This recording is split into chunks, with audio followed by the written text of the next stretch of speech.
제목을 사례의 말을 들으니라 라는 제목으로 함께 은혜를 나누고자 합니다. 말씀 듣기 전에 얼마나 그 집에서 우리 남편은 아내의 말을 잘 들으십니까? 또 아내는 남편의 말을 잘 들으십니까? 잘 들으시는 편이신가요? 아니면 누구 혼자서만 아멘 했는데 그 집안은 참 복된 가정인 줄 믿습니다. 예. 그럼 또 자녀는 부모의 말을 잘 듣습니까? 예. 또 부모는 또 자녀의 말을 귀 기울여 주십니까? 예. 이렇게 살면서 말을 듣는 거 참 소중합니다. 내가 먼저 얘기하는 것보다 먼저 듣는 자세를 갖는 게 오히려 겸손함을 나타나면서 서로의 관계를 더욱더 아름답게 해 갈 수 있습니다. 우리가 하나님의 뜻을 위하여 나아가는 발걸음은 무엇보다도 우리의 생각과 우리의 목적을 위한 것이 아니라 하나님의 그 뜻 안에서 하나님의 방법으로 이루어져야 된다는 사실을 우리는 기억해야 합니다. 오늘 본문의 말씀을 보니까 사례는 하나님의 때와 하나님의 방법을 무시했습니다. 어떻게 무시를 했냐? 스스로가 머리를 짜냅니다. 그래서 이렇게 했으면 좋겠구나. 그래서 아브라함에게 제안을 합니다. 사라는 이제 나이가 늙어서 이제 생산할 수 있는 능력, 경수가 끊겼기 때문에 그 무엇보다도 아이를 가질 수가 없었습니다. 자신을 돌아보면서 너무나도 늙었고 힘들고 그러니까 고민에 생각하다가 자신의 아이디어가 떠올랐습니다. 어떤 아이디어냐? 애굽에서 데리고 온 하갈이란 이 여종이 생각이 났습니다. 어찌 보면 이런 상황 속에 이런 특별한 일들이 내 옆에 있었구나, 이런 모습이 있었구나 라고 생각할 수 있습니다. 오늘 본문의 말씀 다시 한번 읽어보면 1절과 2절의 말씀 16장에 아브라함이 아내 사레를 출산하지 못하였고 그에게 한 여종이 있으니 애굽 사람이요 이름은 하갈이라. 사레가 아브라함에게 이르되 여호와께서 내 출산을 허락하지 아니하셨으니 원하건대 내 여종에게 들어가라. 내가 혹 그로 말미암아 자녀를 얻을까 하노라 하매 아브라함이 사레의 말을 들으니라. 참 희한한 상황이 지금 이루어졌는데 그 희한한 상황 속에서 사레의 생각은 이것도 또 기쁜 일이 아닌가라는 것을 볼 수 있습니다. 어떻게 보면은 이런 상황들을 마귀가 하갈을 준비하는 그런 모습, 그 사라의 옆에 하갈을 대기시켜 놓는 모습을 보게 됩니다. 내가 이제 아이를 갖지 못하니까 나의 몸종인 여종, 이 하갈을 통하여서 아이를 가져주면 되겠구나라는 생각을 합니다. 이런 일들이 성경에 여러 모습으로 보여줍니다. 특별히 요나 선지자를 보면은 하나님의 부르심을 받습니다. 하나님의 부르심을 받고 이제 하는데 그게 너무나도 하기 싫으니까 도피하려는 마음으로 기발한 아이디어가 생각나는 것을 보게 됩니다. 하나님께서는 그에게 느네로 가라라고 그 장소까지도 정해 주셨습니다. 근데 요나는 반대 방향 다시스로 갔습니다.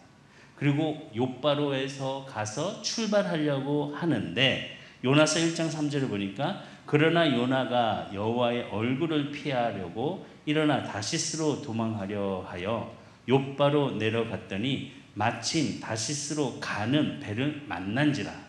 여호와의 얼굴을 피하여 그들과 함께 다시스로 가려고 뱃삭을 주고 배에 올랐더라.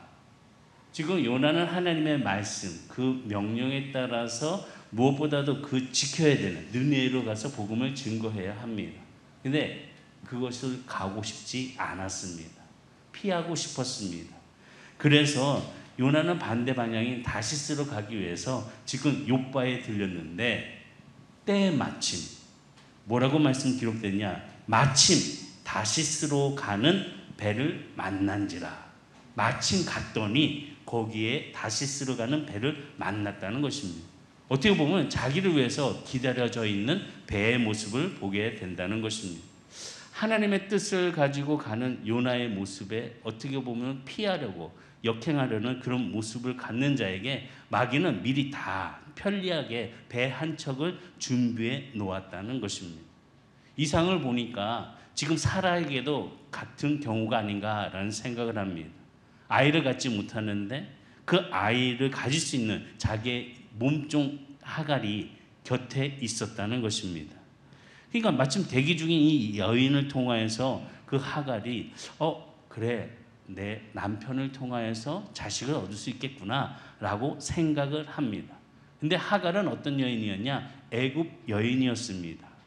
아브라함이 가나안 땅 기근이 들었을 때 하나님의 말씀대로 온전히 행하지 못하고 애굽으로 내려갔을 때에 얻은 여인이 바로 이 하갈이었습니다.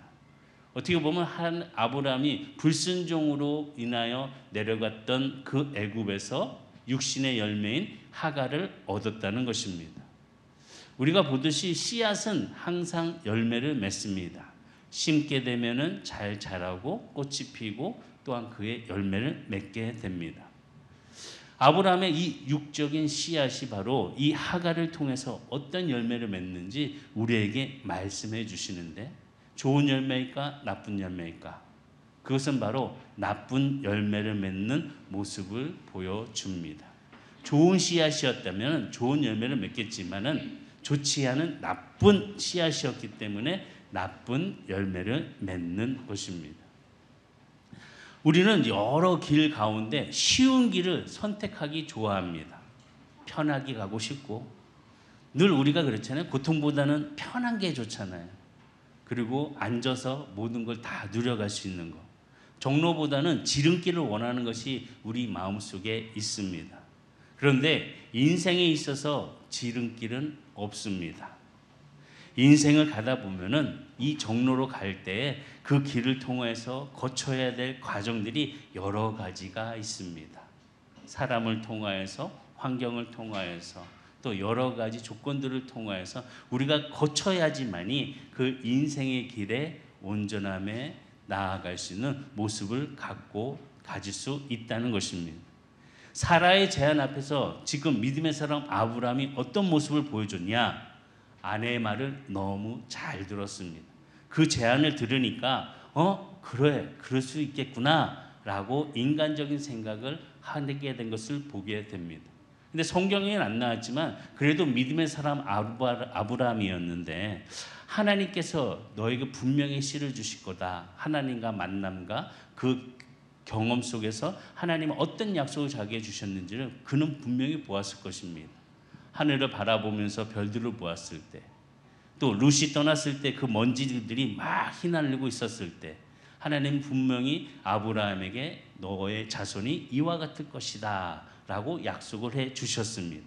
이 경험을 했으니까 사례가 이런 조건에 내 종 하갈을 취하십시오 라고 했을 때 아마 아브라함은 이야기했을 겁니다. 아니야, 하나님은 분명히 나에게 약속해 주셨어. 너를 통하여서 나의 씨가 함께 번성하는 축복을 주셨어 라고 이야기했을 것입니다. 그런데 성경은 기록되지 않았지만 설득하는데 아마 아브라함이 실수하지 않았나 라는 생각을 합니다. 그래서 사라가 얘기하는 그 조건에 대해서 아브라함이 설득을 당하여서 오히려 그 모습으로 취하는 것을 보게 됩니다. 목적이 수단을 결코 정당화할 수는 없습니다. 아브라함이 하갈을 통해서 자식을 얻는 것, 이 목적은 분명히 있지만 하나님 앞에서는 엄연히 잘못된 행동인 것입니다. 하나님이 분명히 약속해 주셨습니다. 하나님의 방법, 하나님의 뜻, 하나님의 때 분명하게 있는데 그것을 저버리고 육체의 몸을 따라서 나아가는 그 모습이 바로 육체의 결과로 얻는 아브라함의 실수였다는 것입니다.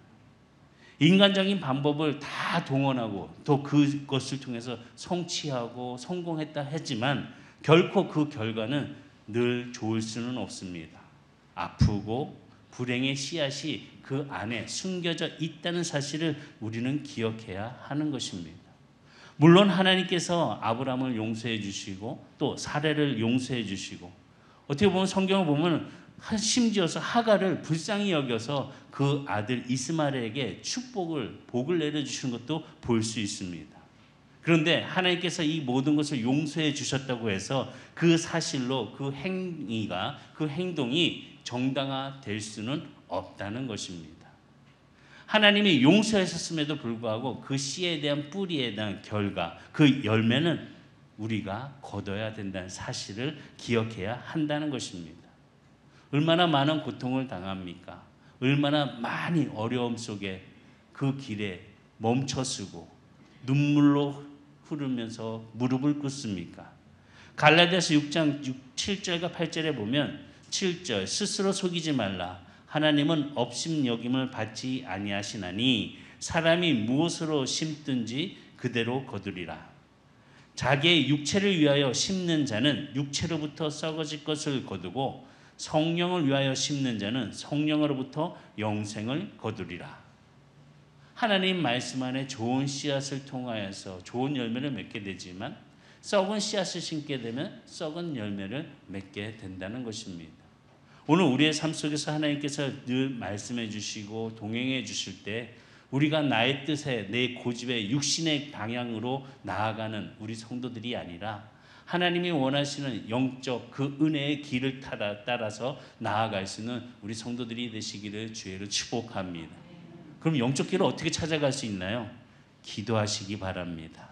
하나님 앞에 깊은 교제와 호흡을 통하여서 우리는 하나님의 뜻을 깨달을 수 있고 그 깨달음 속에 우리의 신앙의 실천적인 것이 온전히 이루어질 수 있다는 것입니다. 그래서 우리는 하나님의 일, 그 일을 통하여서 하나님의 방법을 함께 이루어져 나아갈 때 내 자신이 하는 것이 아니라 하나님께서 나를 사용하여 주셔서 이끌어 주시는 귀한 일들, 그 사역들을 감당할 수 있다는 것입니다. 하나님의 때가 있으면 분명히 하나님의 뜻 안에서 우리는 이루어 가시는 그 모습을 바라보면서 함께 가는 성도가 되어야 될 줄 믿습니다.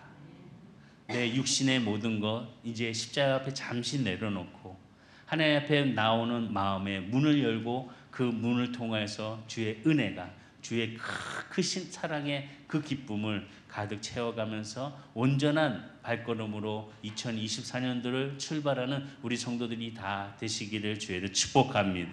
그럼 무엇을 해야 되냐? 첫 번째, 가장 가까이 있는 사람을 주의하시기 바랍니다. 가장 가까이 있는 사람을 주의하시기 바랍니다. 동의를 안 하시네요. 가장 가까이 있는 사람 정말 주의를 해야 합니다. 어떻게 보면은 사라를 쓰러뜨린 것은 누구일까? 하갈이었습니다. 내 옆에 이렇게 젊은 여인이 있으니까 나는 생산할 능력이 없었고 오히려 이 여정을 통해서 내가 후손을 이어갈 수 있겠구나. 옆에 있었습니다. 그러면 아브라함을 쓰러뜨린 사람은 누구였을까요? 바로 사라였습니다. 사라가 나의 몸종이 있으니 이런 제안을 통하여서 아브라함이 믿음으로 흔들리면서 쓰러졌다는 것입니다. 가까이 있는 사람이 복이 될 수도 있고 화가 될 수도 있다는 사실이라는 것입니다. 특별히 배우자가 그렇습니다. 우리는 복된 배우자가 되어야 될 줄 믿습니다. 이상하게도 다른 얘기는 잘 안 들어도 아내의 이야기는 잘 듣는 사람이 있습니다. 아내의 얘기를 잘 들으시는 우리 남자 성도님들 아멘. 어유 주여. 좀 잘 들으셔야 합니다. 또 반대로 남편의 이야기를 잘 들으는 우리 여자 성도님들 계시지요? 네, 억지로라도 또 아멘 하시고. 이 복된 배우자를 우리가 만나야 합니다. 아무나 만나서는 안 됩니다. 요 한 주간 동안 우리가 함께 나눈 이야기 중에 결혼을 위하여 기도를 했냐 안 했냐 라는 이야기를 좀 많이 나눈 한 주간이었습니다. 사실 저는 결혼에 대해서 그렇게 생각이 없었습니다. 혼자 사는 게 너무 좋아서 그냥 혼자 살고 싶어서 결혼에 대한 생각은 아예 하지 않았습니다. 그런데 귀한 사람을 만나서 제 마음이 바뀌었습니다. 왜 웃으시죠? 그 애 안에서 만나고 기도를 시작하였고 하나님의 뜻 안에 맡기는 그런 모습으로 간절하게 기도하면서 교제하고 그 한 사람을 조금씩 알아갔습니다. 만약에 알아가다가 잘못된 사람이라면 아마 거기서 멈췄을 것입니다.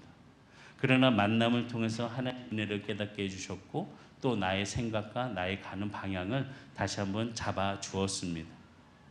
그래서 저는 참 잘 만나서 행복하게 살고 있는 목사입니다. 근데 우리 박 장로님이 저를 보고 제일 큰 복을 받은 사람이래요. 어떻게 나 같은 사람과 사모가 만났는지. 돈도 없지, 가진 것도 없지, 아무것도 없는 사람, 사모를 만나서 행복하게 살고 있는 사람이 저라고 해서 제가요! 이렇게 화내지 않았습니다. 인정하기 때문에 아멘, 맞습니다. 좋은 사람 만나서 좋은 은혜를 나누고 함께 주님과 동행하고 있습니다. 우리 성도님들도 지금 만나고 있는, 함께하고 있는 우리 많은 사람들에게 주님의 그 크신 은혜로 서로를 품어주고 사랑으로 함께 이야기를 잘 들어줄 수 있는 우리 성도들이 다 되시기를 주의로 축복합니다. 그래서 잠언에 보게 되면요, 현숙한 여인에 관해서 이렇게 얘기를 합니다. 잠언 31장 10절과 11절에 보면 누가 현숙한 여인을 찾아 얻겠느냐, 그의 값은 진주보다 더하리라. 그런 자의 남편의 마음은 그를 믿나니 산업이 핍절하지 아니하겠으며. 현숙한 여인을 만나면요, 부해진대요. 복받는데요. 우리 성도들이 정말 복받는 것 같아요. 복된 가정인 것 같아요. 아멘 크게 하시기 바랍니다. 현숙한 여인을 본 남편은 참 복된 여인이라고 말씀합니다. 잠언 14장 11절 다 같이 한번 말씀 보실래요? 잠언 14장 11절 시작.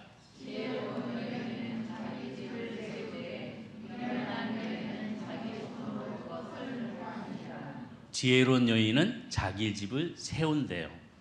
그런데 미련한 여인은 자기 손으로 그것을 헌대요.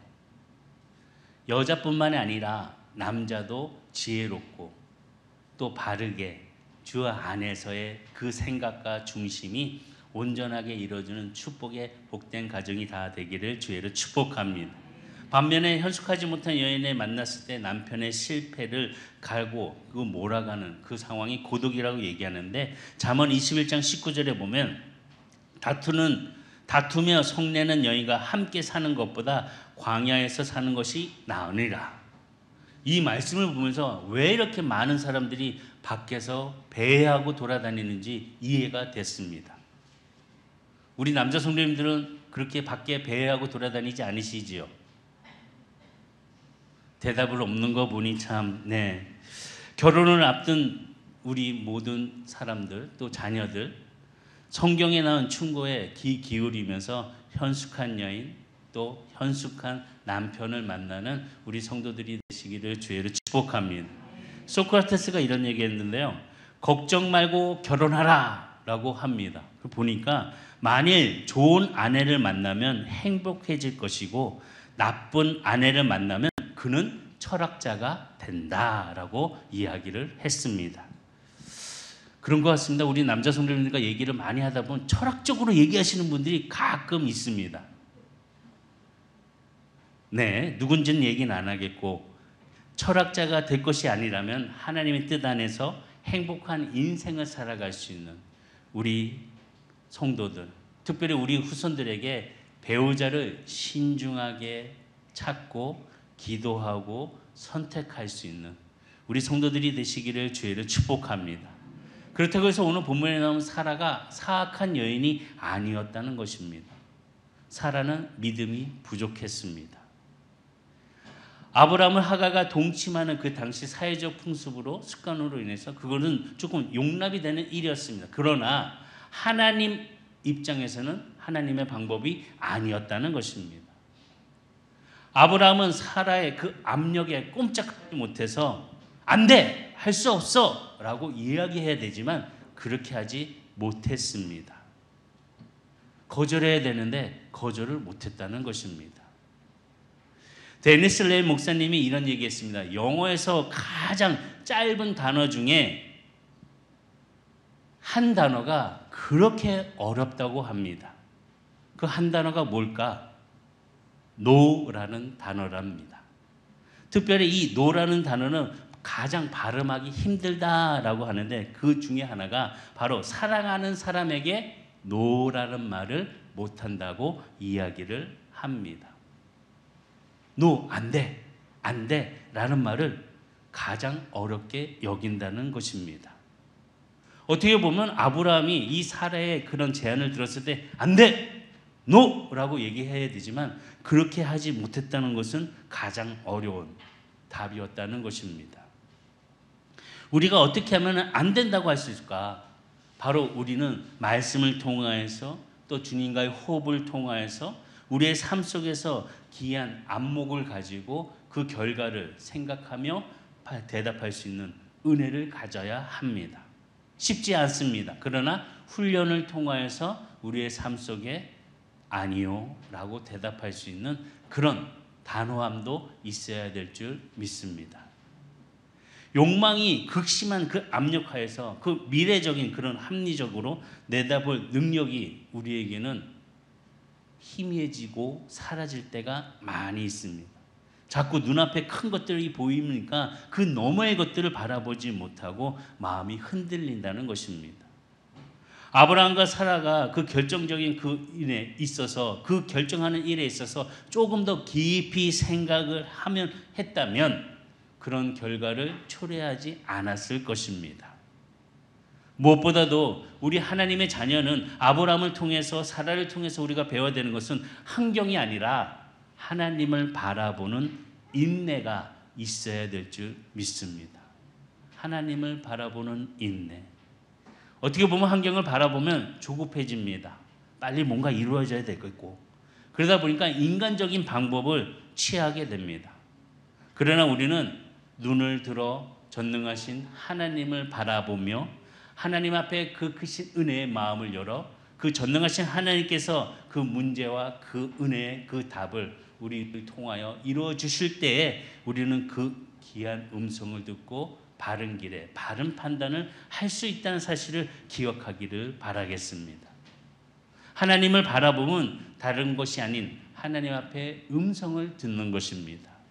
하나님의 음성을 듣기 위한 우리는 기도의 시간을 통하여서 하나님 앞에 영적으로 온전함 속에 그의 음성을 듣는 성도들이 돼야 한다는 것입니다. 하나님 음성 듣지 못하겠어요. 뭔지 모르겠어요. 신앙생활 그렇게 많이 했는데도 뭔지 모르겠어요. 먼저 무릎 꿇고 하나님 앞에 기도하시기 바랍니다. 제가 말씀드린 기도는 주문이 아닙니다. 우리가 늘 실수하고 있는 부분의 기도가 주문처럼 하고 있다는 것입니다. 뭐 해주세요, 뭐 해주세요, 뭐 해주세요. 그렇게 하겠습니다. 내가 먼저 하겠습니다가 아니라 해주시면 그렇게 하겠습니다. 뭐 금나와라 뚝딱 이란 주문처럼 우리가 기도할 때가 참 많이 있습니다.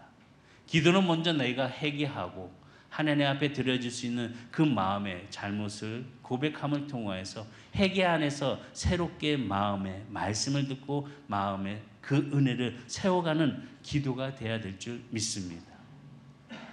창세기 16장에 보게 되면 아브람과 사라가 왜 이런 일에 실수를 했을까? 그것을 보게 되면 16장 보니까 아브람과 사라가 하나님의 말씀을 들었다는 말씀이 없습니다. 16장 2절에 보면 창세기 16장 2절에 보니까 사라가 아브라함에게 이르되 여호와께서 내 출산을 허락하지 아니하셨으니 원하건대 내 여종에게 들어가라. 내가 혹 그로 말미암아 자녀를 얻을까 하노라 하매 아브라함이 사라의 말을 들으니라. 분명히 아브라함은 어떤 사람이었냐? 하나님의 말씀을 듣고 따라 움직이는 사람이었습니다. 그런데 이 상황에서 정말 아이러니하게 하나님의 말씀에 귀 기울이지 않습니다. 오히려 자신의 아내 사라의 말을 듣고 아 그래 그렇게 하지 라고 행했을 때 그 한순간의 실수가 엄청난 결과로 이루어지는 것을 보게 됩니다. 지금 당한 문제가 무엇이든 우리는 환경을 먼저 보지 말아야 합니다.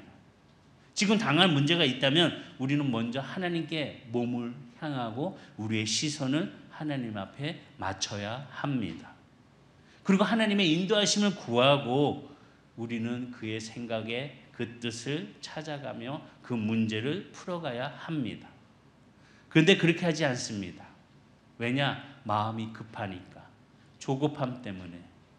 이게 지금 아니면 안 될 것 같아 라는 조급함 때문에 그 문제를 잘 풀어갈 수 있는데도 오히려 그 문제가 어렵게 될 수 있는 상황으로 다가가는 것입니다. 문제가 급할수록 천천히 돌아갈 수 있는 마음을 가지고 주님을 향한 마음이 열리시기를 주의는 축복합니다. 한번 엉클어진 실타래를, 그 꾸러미를 풀기 위해서는 정말 오랜 시간을 갖고 풀어야 합니다. 근데 우리는 너무 바쁜데 익숙합니다. 아유, 됐어, 그냥 버리고 새로 실 사면 되지 라고 생각을 한다는 것입니다. 어떤 설교자가 이런 얘기를 했는데, 현대인들의 죄악 가운데 제일 나쁜 것이 있는데 그게 뭐냐? 너무 바쁜 것이 나쁘다고 합니다. 너무 바쁘다는 것입니다. 우리는 잠시 호흡을 가라앉히고 자신에게 물어봐야 합니다. 무엇을 물어봐야 하냐? 내가 무엇을 위해 나는 이렇게 바쁠까? 한번 물어봐야 된다는 것입니다. 우리 성도님들은 정말 무엇을 위해서 그렇게 바쁘십니까? 그리고 또 어디로 가고 계십니까? 그리고 또 인생의 목적지가 어디라고 생각하십니까? 속도를 낸다는 것이 무조건 잘못된다는 것이 아니라 그 결정에 있어서 그 속도를 낸다면 무엇보다도 우리는 하나님께서 원하시는 그 속도 속에서 잠시 멈추라고 했을 때 그 멈출 수 있는 지혜를 가지고 멈춰야 한다는 것입니다. 하나님께서 이스라엘 백성들에게 자주 말씀하시던 것이 무엇이냐? 가만히 좀 있어라. 가만히 있어라. 라고 말씀해 주셨습니다. 그들의 상황과 어려움 속에서 그들의 적군이 문 앞에 올 때까지 그들이 어찌할 수 없는 그런 공포 속에 있을 때도 하나님께서는 그들에게 말씀하시기를 가만히 있어라. 가만히 좀 있어라. 라고 말씀해 주셨습니다. 정말 우리가 무엇을 위해 달리고 있는지, 무엇을 위해 삶을 살고 있는지, 무엇을 위해 기도하고 있는지, 무엇을 위해 우리가 예배를 드리고 있는지 그 시간을 인생의 목적에서 우리가 좀 잠시 멈출 수 있는, 하나님이 멈추라고 할 때 멈춤을 통해서 우리가 다시 시작할 수 있는 출발을 갖는 지혜로운 성도가 되시기를 주의로 축복합니다. 하나님께서 원하신다면 속도를 내야 되겠지만 하나님께서 기다리게 하신다면 기다릴 줄 아는 마음이 있어야 합니다. 인내해야 한다는 것이죠. 방향이 분명하고 하나님의 뜻이 분명하다면 우리는 빠르게 가야 되겠지만, 최선을 다해야 되겠지만, 그래도 하나님께서 그 순간에 잠시 멈춰라 라고 말씀하셨을 때 우리는 잠시 기다릴 줄 아는 마음과 인내할 줄 아는 마음을 갖는 성도들이 되시기를 주의를 축복합니다. 말씀을 맺겠습니다. 하나님의 때를 기다리는 것, 그 무엇보다도 우리가 침묵하는 순간이란 사실을 기억하시기 바랍니다. 그때 올바른 방향을 잡을 수가 있습니다.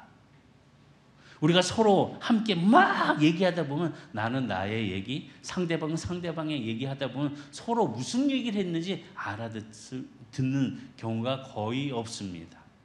때론 가만히 있을 때 상대방의 마음과 그 입술을 통하여서 들리는 소리를 우리는 분명하게 알고 또 분석할 수 있습니다. 잠시 기다릴 수 있는, 잠시 침묵할 수 있는 그런 시간을 우리 성도들이 갖는 지혜로운 자가 되시기를 주의로 축복합니다. 아내의 말을 듣는 건 나쁜 것이 아닙니다. 그러나 하나님의 기준에, 하나님의 판단에, 하나님의 기다림에 지체하지 못했고 오히려 아내의 말을 들었던 아브라함은 고통과 그 괴로움이 그의 문제로 끝나는 것이 아니라 그의 후손들에게 지금까지도 고통을 당하는 열매가 되었다는 것입니다. 마더 테레사가 이런 얘기했습니다. 하나님은 침묵의 친구이다. 그러면서 뭐라고 얘기했냐? 자연을 보시기 바랍니다. 나무와 수목을 보시기 바랍니다. 태양을 보시기 바랍니다. 달을 보시기 바랍니다. 침묵 속에서 움직이고 있고 또 운행하고 있습니다. 거대한 것일수록, 위대한 일일수록 침묵 속에서 이루어지고 있다는 사실을 우리에게 말하고 있다는 것입니다. 이것을 보면서 우리도 잠시 멈춰야지 볼 수 있습니다. 잠시 멈추면 느낄 수도 있습니다. 잠시 멈추면 준비할 수 있는 시간이 있습니다. 그리고 잠시 멈추는 그 순간 하나님의 음성을 들을 수가 있습니다. 오늘 우리의 이 시간을 통해서 잠시 멈춤 안에서 더 큰 일을 감당할 수 있는 은혜로운 성도들이 되시기를 주의를 축복합니다. 요셉은요 13년이란 시간을 기다렸습니다. 그것도 환경이 종으로 감옥에서 그 14년의 시간을 보내고 난 다음에 하나님께서는 그를 들어주셨습니다. 모세를 보시기 바랍니다. 40년 동안 광야에서 고통과 아픔을 다 이스라엘 백성들을 끌고 가면서 그 모든 일을 시간을 기다렸던 사람이었습니다.